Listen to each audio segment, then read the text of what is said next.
विधाता के रूप में जो आगे आने वाली पीढ़ियों के लिए लौ और दीपक का कार्य करे, इसलिए मैंने इस बात को कहा।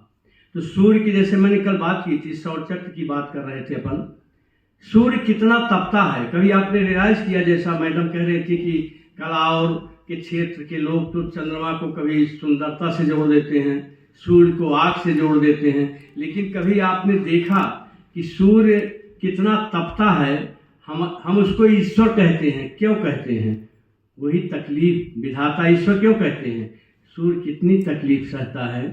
हम वैज्ञानिक भी अभी जो नए शोधार्थी हैं थोड़ा सा पढ़ रहे हैं, लेकिन आप अपनी अंतर्दृष्टि डालिए।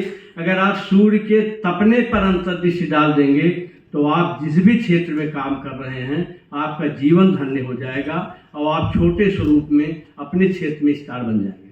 आप देखिए सूर्य का सबसे आंतरिक कोर का टेम्परेचर, हल्का टच करूंगा, आप लोग बिल्कुल इजी मोड में रहिए, 10⁻7 डिग्री केल्विन है। फिर फोटोस्फीयर पर आकर लगभग 6000 डिग्री सेल्सियस हो गया। और फिर अगेन जब कोरोना पर अपन आए, 2-3 लेयर ऊपर आए, तो सबसे आउटर मोस्ट का 10⁻7 डिग्री केल्विन हो गया।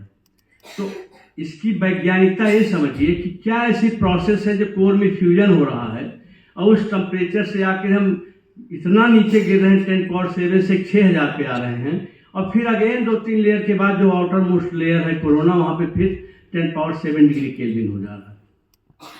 तो इसको अगर आप अंतर्दृष्टि डालिए, शायद और बेहतर शोध आप अपने क्षेत्र में अच्छा कर पाएंगे कि ये जो टेम्परेचर का डिफरेंस है वो सूर्य झेल रहा है।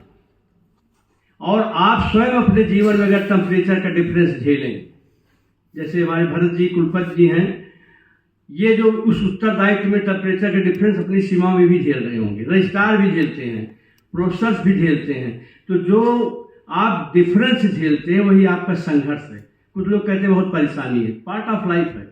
तो सूर्य जो टेम्परेचर डिफरेंस, जितना ज़्यादा आपके जीवन में टेम्परेचर को आप संघर्ष से जोड़ लीजिए, जितने संघर्ष के डिफरेंसेस के उसके जो आयाम हैं उससे आप गुजरेंगे, तो जो आपका ओवरऑल आउटपुट होगा उस समाज में एग्जेम्पलरी आउटपुट होगा। तो आप पढ़ें साइंस, आप स्पेस रिसर्च को करें स्पेस रिसर्च, लेकिन उसको आप जीवन से जोड़ें भी। प्राय केवल शोधार्थी हो जाते हैं और जो दूसरे क्षेत्र हैं, ये तो अच्छा है कि विजय जी ने ज्ञान विज्ञान परंपरा भी जोड़ा और सम्मानित भरत जी ने ज्ञान विज्ञान परंपरा में लगभग सारे बिंदुओं को टच किया उन्होंने। और इस उनके मुख्य आतिथ्य उद्बोधन में भी वो फील्ड भी उन्होंने समेकित रूप में प्रस्तुत कर दिया। तो ज्ञान विज्ञान परंपरा के याद करके और जो अंतर्दृष्टि आपको सूर्य के विभिन्न क्रमों से मिल रही है, आप उस अंतर्दृष्टि से आगे बढ़ेंगे। तो जैसे पुराने वैज्ञानिक, मैं तो सुना करता था, एम.जी.के मेनन से शुरू हुआ मेरा जीवन सुनने का, प्रोफेसर युवा राव से लेकर। तो ये लोग जब एम.जी.के मेनन बोलते थे तो लगता था कि 9th क्लास का भी एवरेज स्टूडेंट होगा तो उनकी सारी बात को समझ जाएगा। इतना कोर ऑफ हार्ट में रीच कर जाते थे।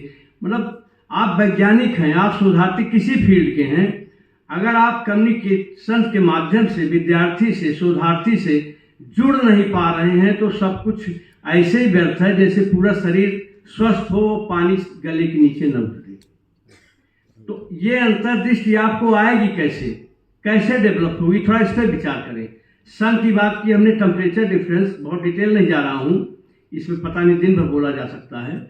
अब सोलर साइकिल थोड़ा टच करें तो मैं कुछ आपको एग्जाम्पल और दूंगा। सोलर साइकिल पे अपन अध्ययन कर रहे हैं। आपने लगभग कल से काफ़ी सुना कि 1755 से, नहीं है तो शुरू से, जब से इसका प्रारंभ सन सोलर सिस्टम बना होगा, सन की उद्भव हुआ होगा, तो सब चीज़ें चल रही हैं, लेकिन ऑब्जर्वेशनल जो शुरू हुए 1755 से हुआ। तो आप देखिए और कुछ मत सोचिए, you have seen that every cycle is unique, none of the cycle is very similar to any other cycle। जबकि कितने साइकिल सोच चुकी, पता नहीं कितनी साइकिल, 25 तो हो ही गई जब से गणना कर रहे हैं अपन। आप देखिए एक साइकिल दूसरे साइकिल से सिमिलर नहीं है। तो हम व्यक्ति लोग क्यों डिसिमिलरिटी से बड़ी जल्दी आलोचना करने लगते हैं?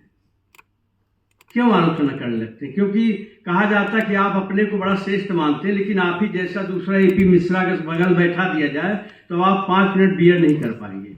इसको समझिएगा, इस अंतर्दृष्टि के लिए मैं आपको कर रहा हूँ। आपका ही स्वभाव कभी कि आपके पैदल लिया जाए, आप 5 मिनट से ज़्यादा बियर नहीं कर पाएंगे। क्यों? एक जैसा बिहेवियर बिहेवियरेबल नहीं हो पाता कई बार। इसीलिए विविध बिहेवियर होते हैं, तो विविध बिहेवियरों का सम्मान करके उनके साथ इंटरेक्ट करना चाहिए। ये मैंने कल भी टच किया था, जब दो विरोधाभासी व्यू आते हैं तभी उससे शेष निकलता है। ऐसे ही है जैसे electron positron pair formation, photon और इलेक्ट्रॉन पॉजिट्रॉन। फोटॉन से अगर स्प्लिट हुआ तो इलेक्ट्रॉन प्रोटॉन आ रहा, अगर उसमें इनहेलेशन हो गया तो that will convert into photon. तो जस्ट लाइक दैट हमारी लाइफ भी है। तो आप विरोधाभासों से न घबराएं। यही विरोधाभास न होता सन में। थोड़ा आप सोचे, सोलर साइकिल जब सब डिफरेंट है तो सन जो हमारा भगवान है वो तमाम अंतर विरोधों से जी रहा है। तो हम तो एक नॉर्मल लाइफ 80-90 साल तक जीने वाले प्राणी हैं। तो जब उसमें सोलर साइकिल है, सोलर साइकिल सब अलग हैं, सबकी तीव्रता अलग है, सबकी न्यूनता अलग है, सबकी मैग्नीफिक कैपेसिटी अलग है। तो इसी तरह से हमारे जीवन में भी साइकिल आती है। आप कभी अपने जीवन पर सोचिएगा तो आपके जीवन का भी 11 ईयर तो सन का है, आपके जीवन की भी कोई टाइम साइकिल जरूर होगी। आप अंतर्दृष्टि डालिएगा जीवन पर कि हम जब पैदा हुए, जब से आपको समझ है और हम बढ़ते चले गए, तो हमारे जीवन में कब हम सफल हुए सोलर मैक्सिमा जैसे, और कब हम नीचे आ गए, फिर कुछ ऐसी स्थितियां बनी कि हम, और उसी बीच में क्वाइट पीरियड में भी कोई ऐसी घटनाएं, किसी ऐसे महापुरुष ने मदद किया जिससे हम आगे बढ़ सके। तो ये जो अंतर्दृष्टि प्रदान होती है, एक्चुअली मूल टच करने का जो हमारे शोधार्थियों में, जैसे पहले प्रोफेसर भरत मिश्र जी ने कहा कि पहले वैज्ञानिकता, मैं तो मानता हूँ कि ऋषियों में, पुराने ऋषियों में जो पूरा विज्ञान था, उनकी वैज्ञानिकता उस कोट की थी कि आज तमाम